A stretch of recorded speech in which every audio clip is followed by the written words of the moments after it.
Hey guys, Taki here. For the last few days, I've been having a blast with the OLED Steam Deck, but there's one topic that I've not addressed, which is emulation. Based on my experience with PC gaming, I am dying to see how this holds up for emulation, and I think it's a contender to be my primary emulation handheld. I did a big video like this on the original Steam Deck last year, and the screen was the only thing that was lacking from that experience, but that's not the case anymore. Thankfully, we have a lot of good options when it comes to emulation handhelds on the market, and one of the best ones from a visual standpoint is using the Switch OLED. If you don't have a modded Switch, you can use the online service and you'll get access to a great library of titles, but it is kind of limited and you do have to pay a monthly fee. One of the things that I don't like about the Nintendo online service and how it handles games is you're kind of limited in how the games are displayed on the screen. When you have a platform that is open, like the Steam Deck, you can customize things to your liking. Without even saying anything, you can see a clear difference in how this game is represented. We can make the Steam Deck look like the Switch if we turn on color reproduction inside the emulator settings. If we turn that on, you'll see the colors are more muted, but focus on the black parts in this image. On the OLED Steam Deck, those are pure black, but on the OLED Switch, those are not. This is a small reason why I still tend to use official hardware that is modded over more modern offerings from Nintendo because they just look better in my opinion. I have a lot of ground that I want to cover in this video. This is primarily going to be an emulation video, but there are some things that I'm going to address that I didn't get to talk about in my other two videos. We're going to do some visual comparisons between both Steam Decks as it pertains to emulation, and we're going to take a look at some power consumption data from both of them. Then we're going to focus on audio differences between the units before wrapping up with a big showcase on emulation and setting this thing up for emulation. Let's get into it. I get asked this a few times, so I'll just recap the specs of the unit that I have before we get going. This is the 1TB OLED model with etched glass that goes for $649. I don't have the cheaper version with the glossy screen, but I have addressed these concerns in the last video that I did comparing this to the OLED Switch. In my last video, we did a lot of tests between the Steam Deck OLED screen and other devices, including the original deck, but I want to do a few more and tie it into power consumption as it relates to retro emulation. I've been kind of blown away by how good these retro titles look on this screen, and I picked out a few titles that I think exemplify why this screen is so good for emulation. The first game that we're going to look at is Final Fantasy I. For the NES, and I have these set up right now to show you how they look to my eye. If you focus on the black area over here, that's how it looks to my eye. But if I adjust this so it's pointing directly at the camera, the difference isn't that obvious to see. I picked this game in particular because a lot of the game is going to focus on this battle UI where you have a lot of black and white textures. On the Steam Deck OLED, those white UI elements really pop and the black parts of the screen look amazing. But let's take a look at the power consumption numbers. So I've gone ahead and set both of these to 3 watt TDP, which is enough to be able to play a game like this. If we look over on the original Steam Deck, you can see that it's using 6.3, 6.4 watts of power. On the OLED Steam Deck, we use around 4.8 to 5 watts of power for this game, which is amazing. And I do just want to point out that this is with the OLED screen at 100% brightness, but we're not turning on that many pixels in this scene. Let's take a look at another game. Our next game is Super R-Type, and this is one of the biggest reasons why I'm even doing this video in the first place. I had this game as a kid, and I've never played it on an OLED panel that's this big. There are a lot of dark elements on this game, as you can see, and it looks amazing on this panel. This is a Super Nintendo title, and if you look at the power consumption, on the original deck, we're using 6.5 watts of total power at max brightness with the TDP set to 3 watts, whereas on the OLED Steam Deck, we're using 4.7 watts of total power at 3 watt TDP, and we have a steady frame time on both of these. But we can't talk about NES without talking about Metroid, and I have to tell you, if you play this game on the OLED deck at night with no lights on in your house, it looks nuts. There's like perfect character isolation. It will just look like it's just floating across the screen in front of your eyes. It looks amazing. But just like the last title, we're using less power on the new OLED deck than we are on the old one. The difference being that for this title, I had to put this at 4 watt TDP, whereas on the original deck, it's still at 3 watt TDP. And one other thing that I'm noticing while we're here, at these very low TDPs, you will see that the fan will just completely shut off on the OLED Steam Deck, whereas on the original Steam Deck, it will run at a lower RPM. Now we can move over to 3D titles. This is Super Mario 64 for the Nintendo 64, and I have both of these running at 1x native resolution. For both these devices, I needed to use 5-watt TDP, and if we look at the power consumption on the original deck, that's sitting at 7.4 watts, and on the OLED deck, that is sitting at around 6 watts. So that's another cool thing to see, that we can emulate a 3D title like this and use less power than the original Steam Deck. Our final game for this section is Majora's Mask, again for Nintendo 64 at 1x native resolution. Both of these are set to 5-watt TDP, and on the original Steam Deck, that gives us a total power consumption of around 7.4 watts, and on the OLED deck, that gives us around 5.7 watts. There's one thing I want to test. Let's try to change this to 2x native resolution to see if we still use less power than the original Steam Deck. So I'm going to go into the settings and then go into the core options. And in here, I'm going to go to upscaling factor and I'm going to set that to 2x native resolution. And I'm going to restart.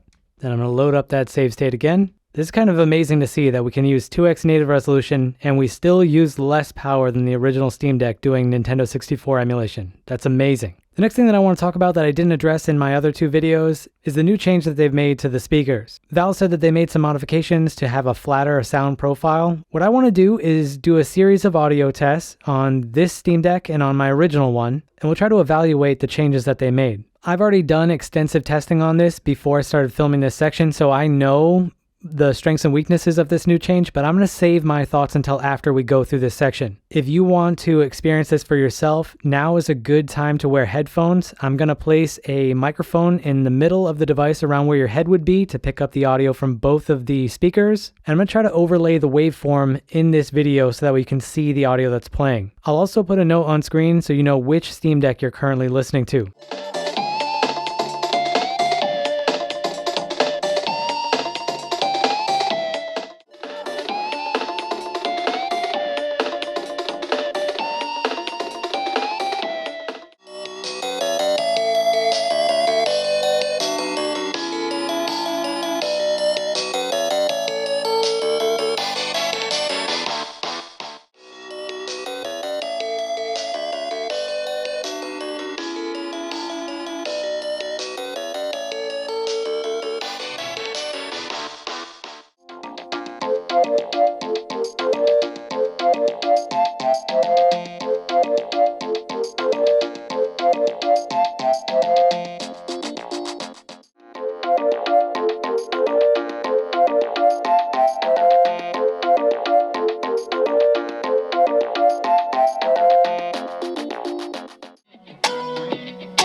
My takeaway from doing these tests and a few others off camera is that there are pros and cons to this new DSP configuration for the speakers in the OLED Steam Deck. If you're going to be playing retro titles, I think the added bass in the original deck works well. It's punchier and there are noticeable differences in the maximum volume levels between the two units. That being said, the new configuration in the OLED deck holds up better in other situations because everything is level. In the last clip that I had, the original deck gets muddy when the vocals overlap with the background instruments. The OLED deck represents how that song should sound. I think it's worth it for Valve to give us the option of switching between the DSP settings that we want to use in the same way that we can with fan configurations. Bonus points if we're able to do that on a game-by-game basis. There are retro handhelds that do stuff like this, and I think it works very well. Now we're at the point where we can get our new OLED deck ready for emulation. There's a couple of different ways you can go about doing this. You can do the entire thing manually if you want, or you can use something like EMUDeck. This is my personal Steam Deck that I use for emulation, and it already has a lot of save files for a ton of systems. I could manually copy those files over to my new Steam Deck and then just set that one up for EMUDeck, or I could try to use their new tool, and that's what I'm going to try to do in this video. Now, obviously, the easiest thing that we could do is just take the SSD from this Steam Deck and then put it in the new one, and I think that will work in the future. It kind of works now. If I take this SSD and I put it in my OLED Steam Deck, it will boot, and I'll be able to play all of these games without having to do any extra work. But The hardware isn't fully supported, but I anticipate this will not be an issue in the future, so swapping over an old drive with everything already set up should be a feasible path in the future. But anyway, here we are in desktop mode. I've already gone ahead and gone over to the EMUDeck website, and you can see that they do have the tool that we need to transfer our save files. So I'm going to go over to the download tool, and I'm going to select export tool. And just very quickly, I realize not everybody watching this is going to have this kind of a problem, but I do want to talk about the script that we have to run here. If I were to execute this export saves file, it won't work because this URL right here is blocked in the country that I live in. I have a VPN on this deck, but it's mainly meant for routing traffic from Chromium. I can set it up to be able to work for something like this, but it's really annoying. And all we're grabbing right here is just an SH file that I wish was on the EMUDeck website instead of just downloading something that I can get access to be blocked by something that I can't get access to. But to be fair, EMUDeck's not the only one that distributes stuff like this. Even Deck HD does the same process. And just to show you, there's the command. If I execute it, it won't be able to connect to the server because raw.github user content is blocked in the country that I live in. I could get around this with something like proxy chains, but it's annoying to set up. So we're just going to go over to GitHub directly and download that script file that we need. With the backup done, now it's time to head over to the EMUDeck website on my OLED deck and grab the installer. I'm going to go with the custom option so I can select how I want this configured, and I'm going to install this on my internal drive. Then I'm going to uncheck some of the included emulators that I won't be using and the configuration options before finishing up with the settings that I want applied to my emulators. There are other options besides the one shown here that I will have to change manually, but this will take care of a few of them. The ROM transferring method inside EMUDeck wouldn't work in my situation, so I'm just going to do this process manually by selecting all of the folders that I have on my SD card, and then I'm going to head into the ROM directory and paste them there. I have a lot of files, so this is going to take a while. After that is done, it's time to use Steam ROM Manager to scrape the ROMs and add them to Steam. I like the normal skin for this program a bit better than this, but this is a nice way to hide some of the stuff that is not novice friendly. The only thing left for us to do is to use the import save tool to transfer over the files that we backed up earlier. So it took a little while to get everything fully transferred, but I do have that all done. After I did this, the EMUDeck developer actually ended up making a special version that works in countries that block the GitHub URL that you need to use the script. So it's going to be pretty awesome if I ever have to do this process again in the future. If we head into storage, you can see that I basically tried to do half and half between Steam games and ROMs for this 1 terabyte SSD that I have. Now before today, I never had a Steam Deck with this much storage, so this is more than enough space for the ways that I use a Steam Deck. I'm able to get a decent collection of games with several that are pretty high in file size, and then I have a decent chunk of space dedicated for around 400 or so ROMs. And if we head into a section, we should have box art. There are some instances where I have like multiple copies of certain games that I have to go and hide manually, but everything here does work. Now ready for the big emulation section. It's been a long time since I've done a video on Steam Deck emulation, and I'm curious to see how different it will feel to play retro titles on this updated device. For this video, I tested around 80 titles from NES up to PlayStation 3. For each game tested, I have the full Mango HUD screen visible with the charge drain. During these tests, my screen is at 85% brightness. I will also point out that there is no checkered pattern visible on this screen. If you see that in this video, that is aliasing caused by the camera. I tried my best to work around this, so you should not see it in the video, but I did want to explain that here. With that out of the way, let's jump into the first big section of handhelds, all the way up to 3DS.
I'm here!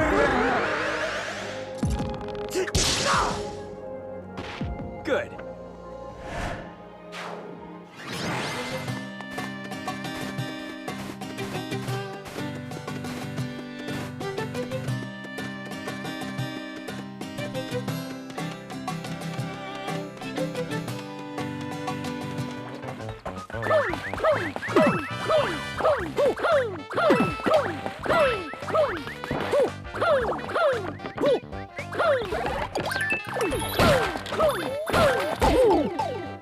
Now we're into home consoles. In this section, we'll look at NES, PC Engine, Genesis, 32X, and Super Nintendo.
In this section, we have Sega Saturn, Dreamcast, PlayStation 1, and Nintendo 64.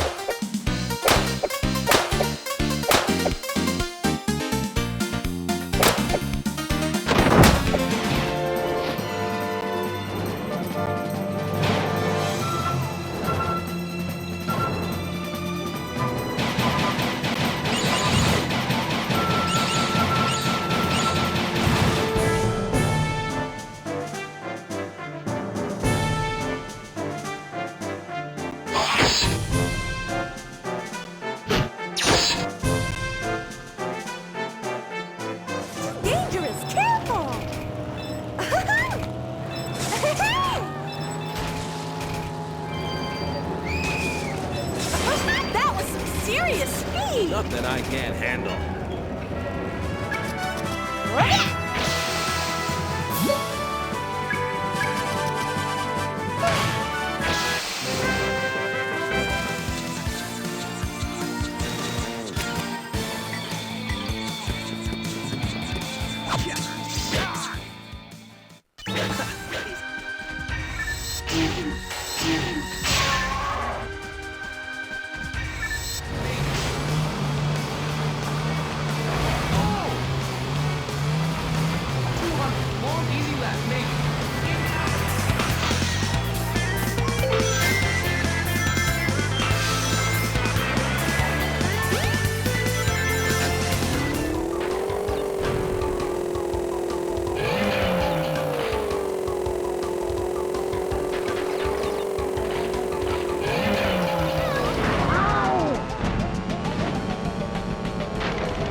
I'm impressed with how this thing is holding up so far in terms of power consumption. The OLED Deck was sipping power for most of the previous systems, but I suspect that we'll get closer to 20 watts with these. In this section, we have GameCube, Wii, PlayStation 2, and the original Xbox.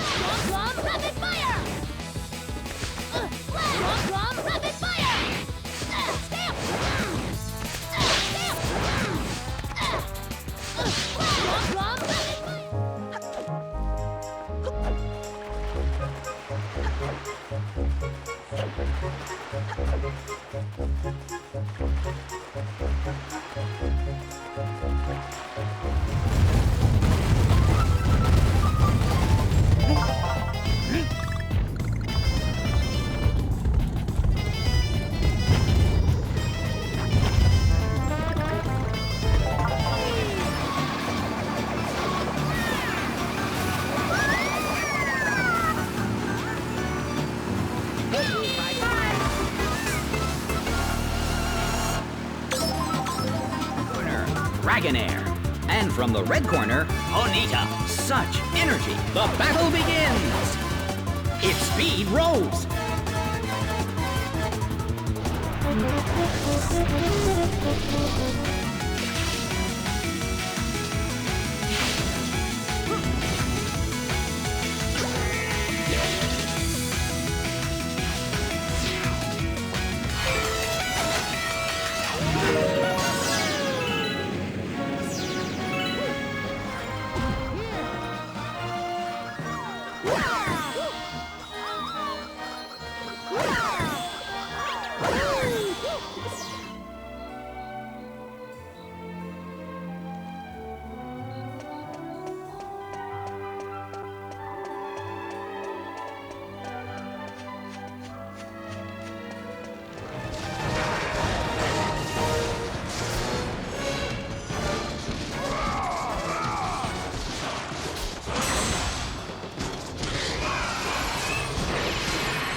Attack!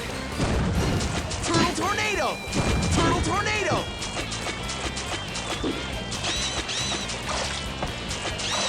We only have 3 systems left for this video. In this section, we have Wii U and PlayStation 3. When it comes to PS3, it was very easy for me to notice the thermal improvements of this model when we need to push up to 15 watt TDP. Never let your guard down. I know! Let's go!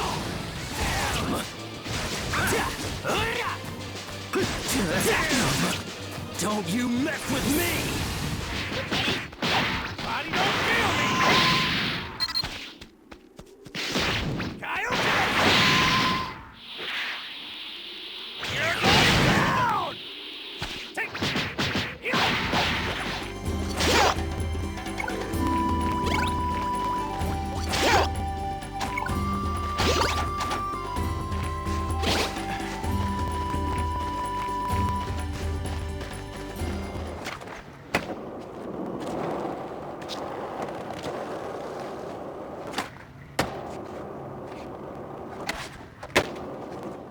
There's only one final system for this video, but it won't have its own section. Now that we've gone through most of the testing, I want to talk about a few important things that I found while I was filming this video. The first thing that I saw is that the power consumption listed on the OSD screen doesn't seem to be that consistent. For example, here's Newtopia from the emulation section, and you'll see that it shows a charge drain of over 6 watts. At the time when I was filming this seemed high to me based on the testing that we did earlier in this video. I went back to retest this game after another title showed a 1 watt drop, and I got my expected value of 5 watts. Some of this difference could be due to the higher charge that we have, so I retested Pokemon Red and compared it to my original deck. I got around 5 watt, which is what I expected, but I filmed this game earlier in the GBC mode about 12 hours before this, and I was pulling 6.5 watts with a 90% charge on my battery. This is very strange, but we'll talk more about battery life in just a bit.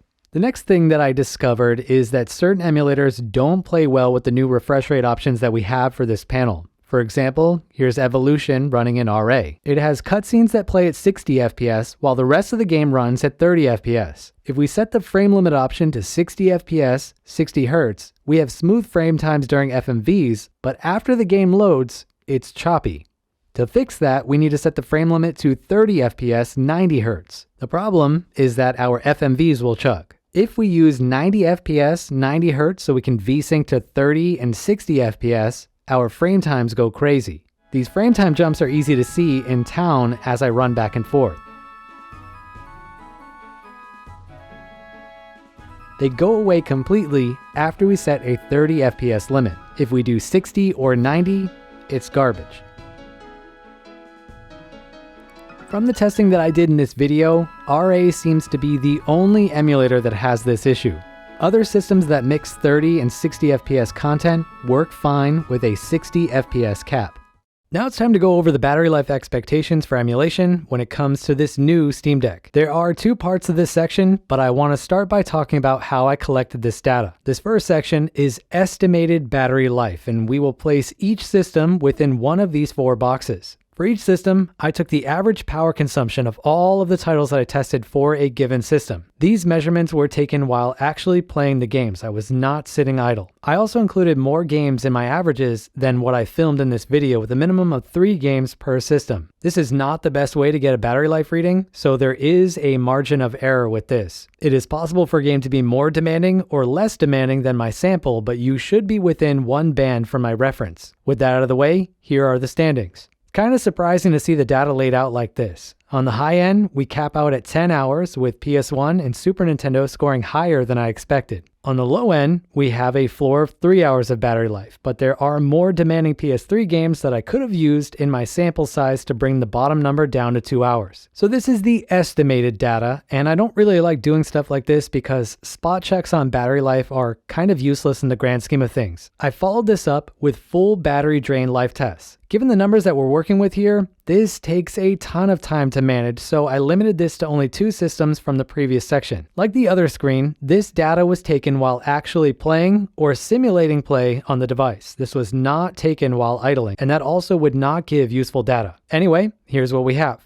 For Super Mario 64, I was able to clock in at just under 9.5 hours of battery life on the OLED deck, whereas the LCD deck came in at 6 hours and 40 minutes. To get a bit of extra juice out of this, I set the resolution to 1x native, and I manually limited the system to 2 threads while also downclocking the memory. This saved less than a watt of power, but every bit counts. On the high end, I tested Pokemon Sword at 1x native resolution with the Yuzu emulator. On the LCD deck, I got 3 hours and 19 minutes of battery life, but on the OLED deck, we got a significant bump up to 5 hours and 13 minutes. Not bad. That being said, I'm very impressed with how this OLED deck holds up for emulation. It is a significant improvement over my Gundam deck that you saw in this video. I use that thing almost exclusively for emulation, and I'm blown away by how much better the gaming experience is on this OLED screen. Given that we were sipping power for a lot of what I covered in this video, I think this is easily the best handheld for emulation at this point when you factor in the controls,